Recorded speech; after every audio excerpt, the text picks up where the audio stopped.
नमस्ते, जय श्री कृष्ण। चौथी इकाई है उठो धरा के अमर सपूतों। उठो यानी जागृत हो जाओ, धरा यानी धरती, अमर यानी न मरने वाले, सपूत यानी कुल का नाम रोशन करने वाला पुत्र। हमने कल जो वीडियो था उसमें काव्यगान देखा।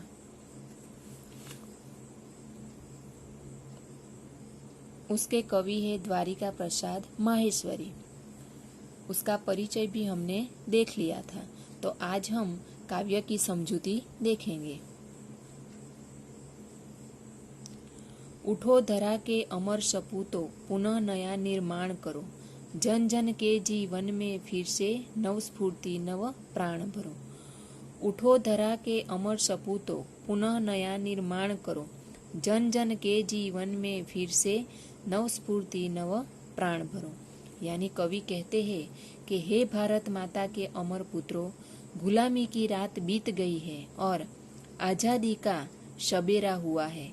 अब तुम अज्ञान आलस्य की नींद से जागो और देश के नव निर्माण में लग जाओ। तुम्हें देशवासियों के जीवन में फिर से नया नव स्फूर्ति यानी कि उत्साह भरना है, नए प्राणों का संचार करना है। नई प्रात है, नई बात है, नई किरण है, ज्योति नई, नए उमंगे, नए तरंगे, नई आस है, सांस नई। युग युग के मुरझे सुमनों में नई नई मुस्कान भरो। उठो धरा के अमर सपूतों, पुनः नया निर्माण करो। कवि कहते हैं कि नई प्रातः है, नई बात है, नई किरण है, ज्योति नई, नए उमंगे, नए तरंगे, नई आस है, सांस नई। युग युग के मुरझे सुमनों में नई नई मुस्कान भरो। उठो धरा के अमर सपूतों, पुनः नया निर्माण करो। यानी कवि कहते हैं कि आजादी की नई सुबह में नई चर्चाएं हो रही है, नए विचारों की किरणें फैल रही है। सब अपने जीवन में नए प्रकाश का अनुभव कर रहे हैं। लोगों के मन में नई उमंगे और हौसले की नई लहरें हैं। तरंगे यानी लहरें। सबके मन में नई आशाएं और आज देशवासी खुलकर सांस ले रहे हैं। हे देश के सपूतों, तुम्हें युग युग के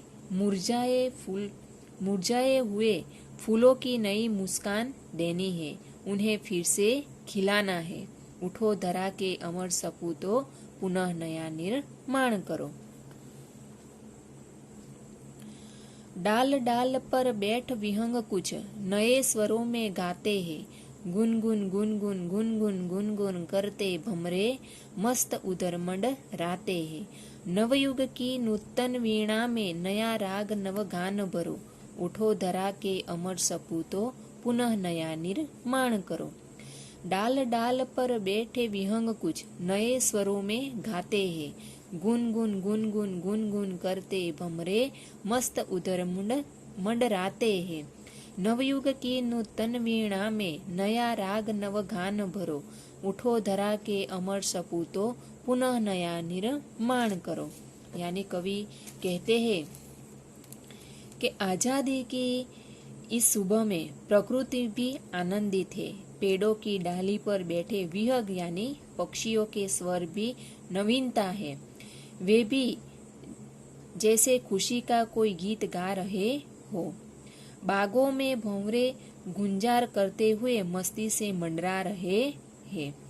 हे देश के सपूतों, स्वतंत्रता के बाद देश में नया युग आया है। इस नए युग की वीणा में तुम्हें नए राग और नए गाने भरने हैं। उठो धरा के अमर सपूतों, पुनः नया निर्माण करो।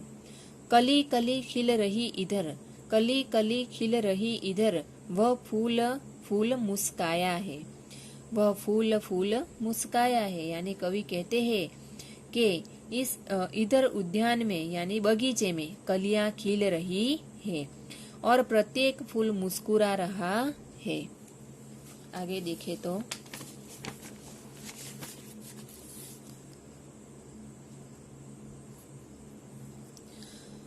धरती माँ की आज हो रही नई सुनहरी काया है।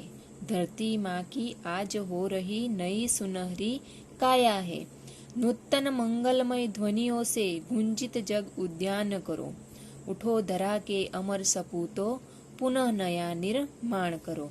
यानी कवि कहते हैं कि ऐसा लगता है जैसे भारत माता का शरीर आज सुनहरा हो रहा है। काया यानी शरीर। हे देश के सपूतों, तुम्हें अपनी मंगलमय वीणा से इस संसार रूपी उद्यान यानी संसार रूपी बगीचे को गुंजित करना है। उठो धरा के अमर सपूतों, पुनः नया निर्माण करो। सरस्वती का पावन मंदिर शुभ संपत्ति तुम्हारी है। सरस्वती का पावन मंदिर शुभ संपत्ति तुम्हारी है। तुम में से हर बालक इसका रक्षक और पुजारी है। तुम में से हर बालक इसका रक्षक और पुजारी है। सत सत दीपक जला ज्ञान के नवयुग का आह्वान करो। सत सत दीपक जला ज्ञान के नवयुग का आह्वान करो। उठो धरा के अमर सपूतों, पुनः नया निर्माण करो। यानी कवि कहते हैं कवि देश के बालकों से कहते हैं कि हमारे देश सरस्वती का पवित्र मंदिर है। यहाँ की कल्याणकारी सारी विद्याएं ही तुम्हारी संपत्ति है। तुममें से प्रत्येक बालक इस विद्या मंदिर का रक्षक और पुजारी है।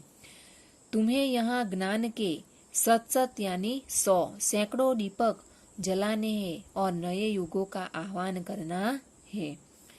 तुम्हें सभी प्रकार का ज्ञान पाकर देश का भविष्य उज्जवल बनाना है। उठो धरा के अमर सपूतों, पुनः नया निर्माण करो। तो आज हम ये जो काव्य है उसकी समझूती देख ली। तो आगे का जो वीडियो होगा उसमें हम शब्दार्थ और प्रश्नोत्तरी देखेंगे। अस्तु।